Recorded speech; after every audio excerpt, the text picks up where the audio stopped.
কলা গাছ থেকে ফাইবার তৈরি।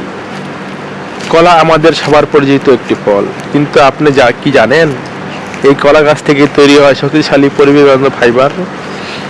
এই ফাইবার ব্যবহার হয় কাপড়, দড়ি, ব্যাগ, কার্পেট, এমনকি হস্তশিল্প তৈরিতেও। আজকের ভিডিওতে আমরা দেখব কলা গাছ থেকে কিভাবে আধুনিক ফ্যাক্টরিতে ফাইবার তৈরি করা হয়। ধাপে ধাপে পুরো প্রক্রিয়া চলুন শুরু করা যাক। কলা সংগ্রহের পর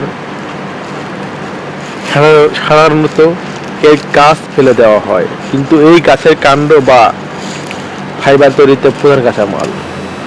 প্রথমে শ্রমিকরা ধারালো দা বা ছুরি দিয়ে কলা গাছ কেটে ফেলে, তারপর কাণ্ডগুলো পরিষ্কার করে আলাদা করা হয় এবং ফাইবার প্রক্রিয়াজাতকরণ কেন্দ্রে নিয়ে যাওয়া হয়। এই ধাপটি খুবই গুরুত্বপূর্ণ, কারণ ভালো মানের ফাইবার পেতে তাজা ও স্বাস্থ্যকর কাণ্ড ব্যবহার করা হয়। ফাইবার আলাদা করার প্রক্রিয়া। এবার শুরু হয় ফাইবার বের করার মূল কাজ। কলা গাছের ভেতর থেকে ফাইবারের কাজগুলো করা শুরু করা হয়। প্রথমে কাণ্ডকে লম্বালম্বি কেটে পাতলা স্তরে ভাগ করা হয়। তারপর বিশেষ ফাইবার এক্সট্রাকশন মেশিনের মাধ্যমে চাপ দিয়ে আঁশ বের করা হয়। এই সময় কাণ্ড থেকে পানি এই ধাপটি খুবই গুরুত্বপূর্ণ, কারণ ভালো মানের ফাইবার পেতে তাজা ও স্বাস্থ্যকর কাণ্ড ব্যবহার করা হয়। তারপরের ধাপ ধোয়া ও শুকানো। নতুন বের করা ফাইবার থেকে আঠালো রস ও ময়লা আলাদা করতে হবে। পরিষ্কার পানিতে ভালোভাবে ধোয়া হয়। শ্রমিকরা পানির ট্যাঙ্কে ফাইবার ডুবিয়ে ধুয়ে নেয়। এরপর সূর্যের আলোতে শুকানোর জন্য মেলে রাখা হয়। প্রাকৃতিকভাবে শুকানো ফাইবারের মান অত্যন্ত ভালো হয়। তারপর শুরু হয় গ্রেডিং ও মান অনুযায়ী বাছাই পর্ব শুরু। শুকনো ফাইবারগুলো এমন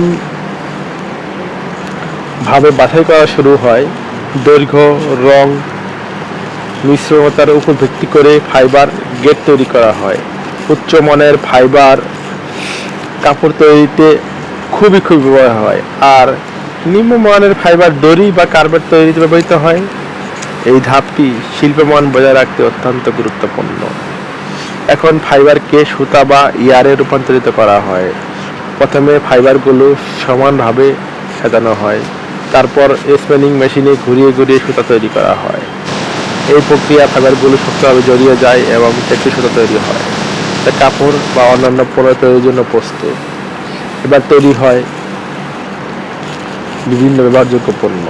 কলা ফাইবার থেকে তৈরি করা যায় এমন কিছু জিনিস যা আপনারা সচরাচর মার্কেটে দেখতে পাবেন, যেমন দড়ি, মাদুর, কার্পেট, ফ্যাশনেবল কাপড়, সালা বা বস্তা, বিভিন্ন যেমন চাল রাখার যে বস্তাগুলো আছে, ব্যাগগুলো আছে, এগুলো কোথা থেকে তৈরি হয়? ফাইবার থেকে তৈরি হয়।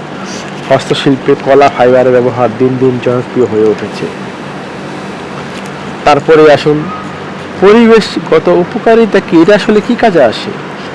কলা ফাইবার শুধু একটি শিল্প পণ্য নয়, এটি পরিবেশের জন্য একটি অত্যন্ত গুরুত্বপূর্ণ জিনিস। এটি সম্পূর্ণ বায়োডিগ্রেডেবল, প্লাস্টিকের বিকল্প হিসেবে ব্যবহারযোগ্য।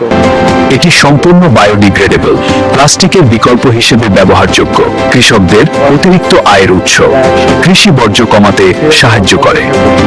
কলা গাছ, যা একসময় বর্জ্য হিসেবে ফেলে দেওয়া হতো, আজ তা টেকসই শিল্পের গুরুত্বপূর্ণ কাঁচামাল।